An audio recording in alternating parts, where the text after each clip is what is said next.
If you're passionate about classical education and you're looking for the next step, Hillsdale College's Diana Davis Spencer Graduate School of Classical Education is now offering 2 master's degree programs.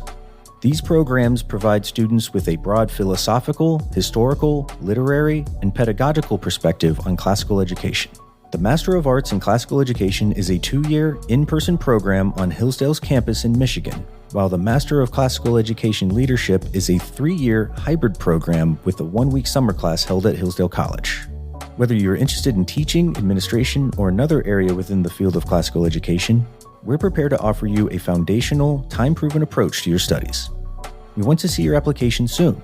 Applications must be submitted on or before December 15, 2024 for full consideration. To learn more and submit your application, visit classicalgrad.hillsdale.edu. That's classicalgrad.hillsdale.edu. Welcome to the Hillsdale College K-12 Classical Education Podcast, bringing you insight into classical education and its unique emphasis on human virtue and moral character, responsible citizenship, content-rich curricula, and teacher-led classrooms. Now your host, Scot Bertram. Thanks for listening. The Hillsdale College K-12 Classical Education Podcast is part of the Hillsdale College Podcast Network. More episodes at podcast.hillsdale.edu or wherever you get your audio. You also can find more information on topics and ideas discussed on this show at our website, k12.hillsdale.edu. We're joined by Dr. Nathan Schlueter. He is a professor of philosophy and religion at Hillsdale College. Dr. Schlueter, thanks for joining us. Thank you. Talking today, a tale of 2 revolutions, the American and French revolutions compared. Why are we doing it? Why does a comparison between the American and French revolutions matter? We live in an interesting time when we have voices on both the left and the right who have, in some ways, turned against the American founding. We could broadly call them post-liberal. And on the left, that's the woke movement. Post-liberal, I think a lot of people know wokeism has abandoned any kind of liberal pretensions that were in just more moderate left-wing thinking in America. But on the right, too, conservative voices have arisen who blame all of the problems they see in the contemporary political culture, not on progressive departures from the American founding, but on the American founding itself. They claim that the seeds of the things that they see now that they don't like, with good reason, I think the administrative state, radical autonomy, same-sex marriage, transgender ideology, etc. They don't see those as departures, but as fruition of things that were inside the American founding. So we see this strange and I think troubling repudiation of the founding and more generally of what they call liberalism. And I think it's important to see that liberalism is not just simply what a lot of listeners think. Liberalism is whatever Joe Biden or Barack Obama thinks about politics. It's a more broad category for a kind of new way of thinking about politics, limited government, and culture that was in some sense shared by both the American and French revolutions. So after those revolutions, aristocratic regimes, feudal regimes predicated on fixed status by birth and wealth and government exemptions, etc., guilds, that whole world is fundamentally changed after those revolutions. And so broadly, the American French Revolution fit under a liberal umbrella. They mark a world changing change in understanding politics. But they go in very, very different directions. So one critique I have of especially the post-liberals on the right who really worry me is that they make no distinction between the American Revolution and the French Revolution. They lump them all together as this corrupt kind of liberalism that's continuing to do its damage today. And so my view is that if you can't give a distinction, a real distinction between what's going on in those two revolutions, a real philosophical distinction, you're missing something very fundamental and important. And most Americans know, and most of your listeners know a lot about the American Revolution. It's largely been a good story of peace and prosperity. There have been struggles along the way, some very formidable ones. That is a civil war and other conflicts. But on the whole, I think most Americans are grateful to be here and they see it as a success story. The French Revolution, well, they're in their fifth republic right now. And who knows what will happen in the coming weeks and years. The first revolution, which began in 1789, had a rather troubling trajectory. And it builds up to the very famous or infamous year of 1793. And I just want to say a few words about that year of 1793, because I think it's very important to see and understand what really was going on there. 1793, after a series of reactions and events and war, the Committee on Public Safety is given almost complete control over the French regime. So the National Assembly is dissolved, the convention takes over, the convention entrusts its authority to the Committee on Public Safety in Paris, and that committee is largely operated and run by this French radical named Robespierre. And in that year, the French execute King Louis XVI. That was shocking throughout Europe with the guillotine.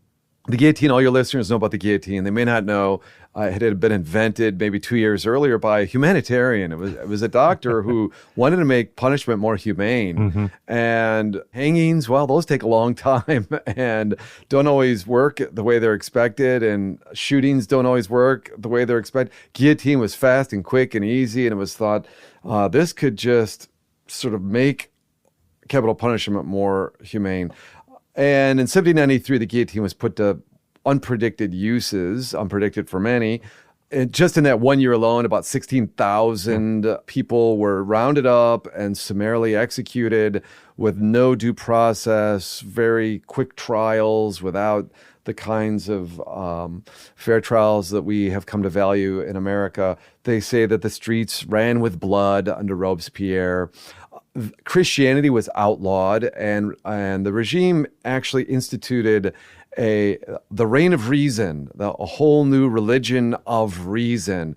It's astounding. They took over Notre Dame Cathedral, and they had a weird pageant in which they placed a statue of reason, of the goddess, on the altar in Notre Dame Cathedral. So really this making of reason a religion, I think, is deeply significant. Thirdly, they instituted a whole new calendar. They proclaimed that they were the first republic, and they sought to remake all of time according to a rational plan. So, the previous calendar is a 7-day calendar that we have. And as best I can tell, that's a biblical calendar. It's based on the Genesis, 6 days of creation, 7-day rest. And that doesn't follow any philosophical program, those 7 days that I know of.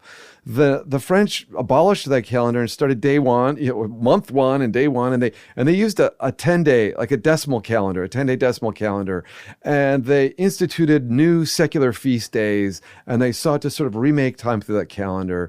And I guess finally and fourthly, but to enforce all of this, because there was a lot of resistance, they had a whole regime of terror to enforce this. And so what I'm suggesting here is that when we think about the horrors of totalitarian government in the 20th century, the seeds were really laid in the French Revolution. The French Revolution is the first ideological revolution in the history of the world. And it gives birth to these other Lenin is looking to the French Revolution. Stalin is looking at the French Revolution. I think Maoist China, to some degree, is looking at the French Revolution as a kind of model for what they are doing.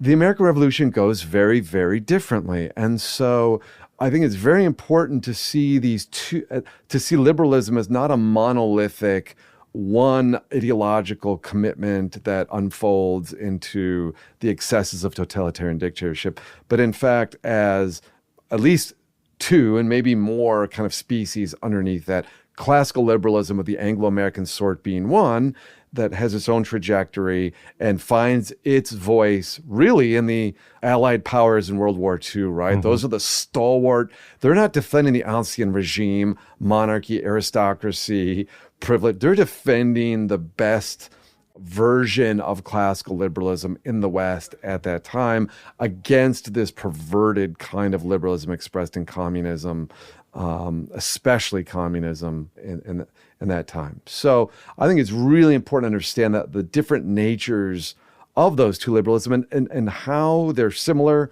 and how they differ. Yeah. Before we get to the differences, how are those two revolutions similar, the American Revolution and the French Revolution? Great question. So if you read the Declaration of Independence and then you set alongside it the Declaration of the Rights of Man and Citizen, Americans know the Declaration of Independence.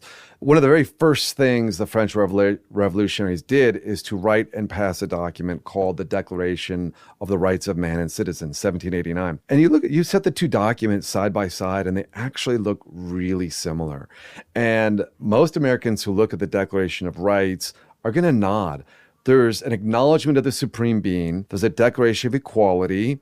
There's a strong affirmation of religious liberty, of due process of law, of the importance of the separation of powers. It's all there. And so they look fundamentally similar. And I think on the American side, Edmund Burke famously opposes, and we can talk about him if you'd like, he's the sort of prophet of the conservative English reaction to the French Revolution in England. And he prophesies in 1790 where this is going to go. He sees what's going on. And what Burke relies upon in his opposition are these prescriptive prejudices of the English. They love their monarch. They love their aristocracy. They love their established religion. Well, that's not the American case. Americans saw themselves partly as doing something very, very new. They abolished entail, they abolished primogeniture, they forbade titles of nobility in the U.S. Constitution. They, in the Constitution, First Amendment, they declared this, there will be no establishments of religion, religious freedom of conscience is going to be protected. The states, some of the states still had religious establishments, but they were very gentle, and religious liberty was a sort of a fixed point for these. So America really is doing something very new in 1776 through 1789 and paving the way to do something different than, as I said, that feudal, medieval, aristocratic, monarchic regime. They're repeating that for what they regard as a more just and more just kind of regime that's going to help people prosper more. So the French Revolution is kind of doing the same thing in that Declaration of Rights of Man and Citizen. So you might ask, well, what happened? We got these two pieces of paper. I'd say there are two notable differences if you're really paying close attention to those two documents. There's one moral virtue. Both documents only, neither document mentions any of the moral virtues except the Declaration of Independence mentions one, and it's prudence. The famous line, prudence will dictate that governments should not be changed for light or transient causes. The founders understood the deep value of tradition and of religion as supports and as the forms in which true liberty and equality could exist. They saw that reason would need to be there to help correct and improve and refine tradition and religion, but they saw them as all part of what I call an equilibrium of liberty. The French, on the other hand, do not mention any of the virtues. They only mention the supreme being once, and they don't say who that supreme being is. If you look at the Declaration of Independence, it mentions God 4 times, and it calls him divine providence. They express reliance on divine providence, and they acknowledge his justice as supreme judge of the world. This is an active living being that they're acknowledging who is above and beyond all political regimes that they're subordinating themselves to. So that's a second thing that I think is very, very important. And I'd say thirdly, and more subtly, the Declaration of Independence refers to the law of nature, and nature is God. There's not mention of that in the French Revolution.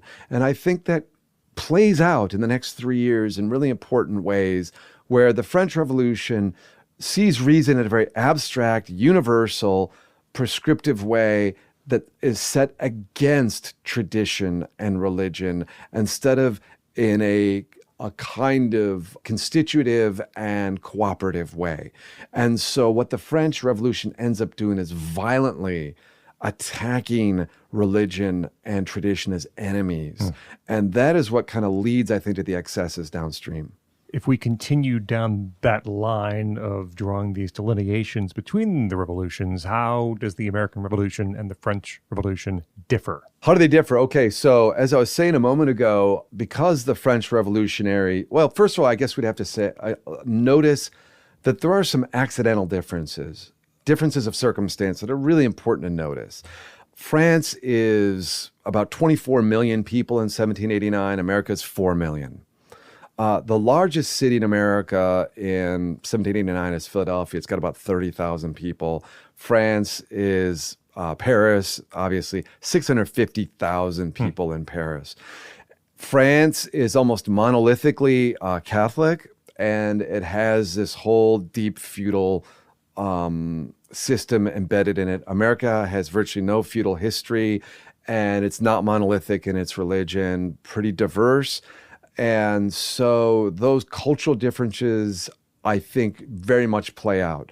The Americans never thought that they thought their Constitution was very suitable for their own culture, but they never thought it could just be superimposed on just any kind of culture and operate.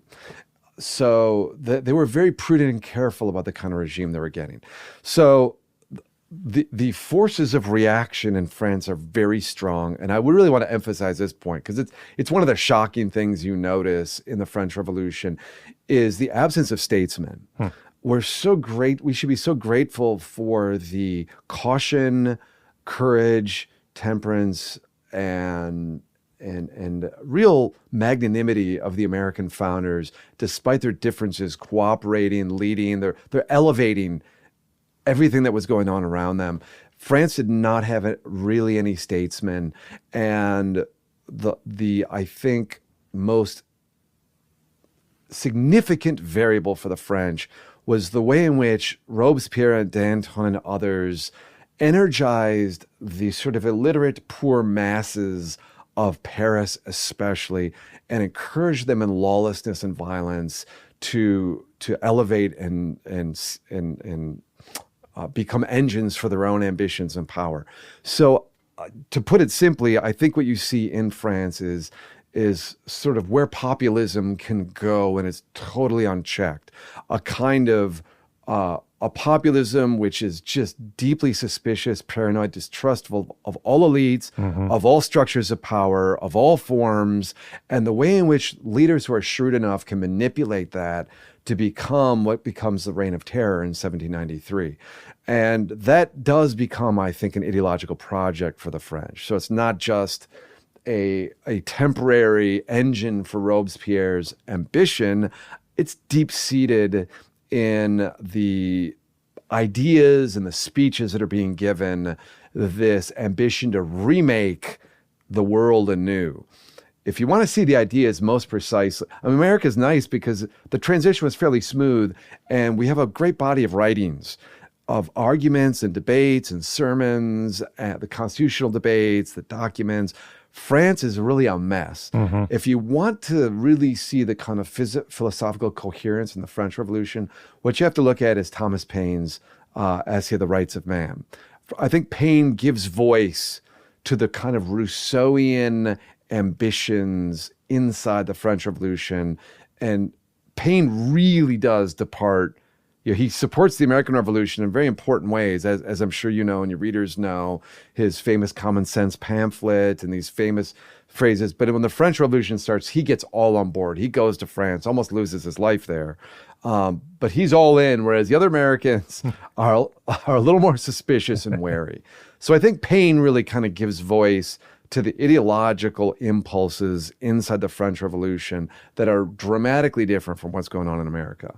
If we return to your opening comments from our conversation about what's happening today, so what lessons, now looking at the American and French revolutions, can we take with us and apply toward Modern times. That's an excellent question. So I would say that we should not presume that what has happened elsewhere can't happen to us. I think having a knowledge, a sense of man's nature through history is very, very important. And it's harder to see looking at the communist revolution or Nazi Germany. I think it's sort of harder to see those conditions seem so different. But the French Revolution, I think, in many ways reveals certain dynamics that when they get deep into a culture can kind of rear a really ugly head and show a monstrous result. So I would say that the lessons I would advocate for are statesmanship, that we really do need leaders that are respectful of forms without being simply slavish to that, but are sort of trying to ennoble the discourse, who are, think about what George Washington did just by his nobility to be an assurance of trust. And the way that all of our engines of information and many of our politicians operate by being very militantly adversarial and undermining trust, I think that creates an atmosphere, a cultural atmosphere. Please don't misunderstand me. I'm not defending some kind of squishy compromise. I'm defending something that is very principled, but is also elevating and ennobling, and somehow knows how to sort of reach the people the populace are reaching, but in a way that ennobles and does not sort of debase them and manipulate them. I think we need a good statesman. I think we need a good education. Education is really the core of the whole thing. And there's a reason why education is the focal point of all the conflicts going on in our culture right now, because in some ways education provides the kind of matter on which a constitution can work or can't work. Right. Dr. Nathan Schlueter is professor of philosophy and religion here at Hillsdale College. Talk about a tale of two revolutions, the American and French revolutions compared. Dr. Schlueter, thanks so much for joining us here on the Hillsdale College K-12 Classical Education Podcast. Thank you, Scott. I'm Scot Bertram. We invite you to like us on Facebook. Search for Hillsdale College K-12 Classical Education. You also can follow us on Instagram at Hillsdale_K-12. That's Hillsdale_K-12 on Instagram. Thank you for listening to the Hillsdale College K-12 Classical Education Podcast, part of the Hillsdale College Podcast Network. More at podcast.hillsdale.edu or wherever you get your audio.